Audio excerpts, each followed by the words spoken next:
Traité Horayot, troisième chapitre, première Mishnah.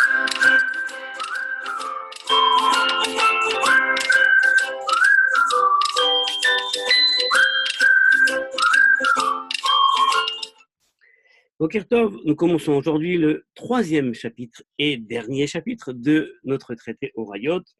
Et nous verrons dans ce chapitre des choses passionnantes concernant les différents statuts des personnes déjà citées dans les chapitres précédents, l'individu, le roi, le Beddin et le Kohen, donc des personnages qui sont hautement placés dans le monde juif et que la Mishnah donc essaye de recadrer dans le cas d'une faute possible, toujours dans l'esprit d'une vision très réaliste qui veut que les personnes, même très importantes, eh bien, peuvent fauter. Eh bien, la Mishnah aujourd'hui aborde un sujet très intéressant qui est le sujet de la responsabilité. Et pour le dire assez rapidement, je poserai la question suivante. Lorsqu'une personne qui est placée, qui est fonctionnaire, qui a un statut important, eh bien, va faire une faute qui ne convient pas à son statut, mais qui est, encore une fois, dans la pensée de la Mishnah, tout à fait réelle, c'est-à-dire que personne n'est ni au-delà de la loi, évidemment, mais personne n'est non plus censé être au-delà de la faute. Adam Mu'ad Le'olam, une personne peut fauter. La faute n'est pas quelque chose d'extérieur à l'homme, n'est pas quelque chose qui relève de d'un démon, mais quelque chose qui est en l'homme et qui peut le prendre et l'amener à tomber. Et donc, dans cette pensée réaliste, la Mishnah pose la question suivante.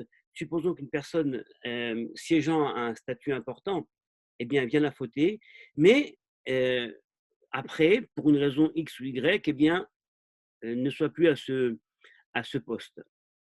Aujourd'hui, on pourrait dire, pour extrapoler, parce que les statuts ne sont pas les mêmes, mais un politicien important, un président de la République, un Premier ministre, un grand rabbin, qui viendrait donc à fauter pendant sa cadence, mais n'a pas eh bien, amené son sacrifice de repentance, disons-le différemment, n'a pas quelque part opéré un véritable mea culpa pendant cette cadence et ensuite donc il est sorti de cette fonction et a-t-il encore la responsabilité de ce qu'il avait fait auparavant? Alors évidemment, vous allez me dire, c'est évident, l'homme est un homme. Oui, seulement là, on parle d'un côté de l'homme en tant qu'homme qui a fauté, mais pas uniquement de l'homme, on parle également de la personne qui est au statut. Il y a le président de la République qui peut faire une faute, et puis ensuite il y a monsieur X qui, lui, redevient un kidam. Et donc la faute qui a été portée par monsieur X lorsqu'il était président de la République, grand rabbin, est-elle la même que celle qu'il va devoir, sur laquelle il va devoir se repentir lorsqu'il ne sera plus à ce poste-là? Parce qu'en fait, quelque part, il y aurait peut-être une idée ou une quelconque réflexion à avoir sur la faute liée à la fonction ou la faute liée à l'homme. C'est en fait le sujet de la Mishnah. Et la Mishnah va donc nous enseigner des choses qui, pour tout juriste, devraient être, je dirais, assez évident pour tout homme même, qui est la chose suivante. Kohen Mashiach, Shechata. Le Kohen, donc, ouin, par l'huile d'onction, qui a fauté donc pendant son mandat. Ve'acharkar avar mimeshechuto, et ensuite, donc, il a été destitué ou il a fini son mandat, ou alors, nous dirons les commentateurs, il est par exemple devenu inapte à continuer à remplir cette fonction parce qu'il a par exemple un moum, c'est-à-dire un défaut. Le Kohen Gadol devait être parfait même physiquement parce qu'il représentait le peuple et lorsqu'on le voit, eh bien, on ne devait pas s'attarder à un petit défaut physique quelconque pour justement sortir de la fonction qui devait être celle de représenter tout le peuple. Donc une personne, le Kohen Mashiach, qui a fauté et ensuite donc eh bien, a fini son poste. Ou alors, Vechen, Nasi Shechata, donc Nasi, je vous rappelle encore une fois, Nasi veut dire en hébreu le prince, mais dans la pensée de la Mishnah expliquée par la Gemara, c'est donc le roi. On parle donc du roi d'Israël, donc une fonction politique hautement importante.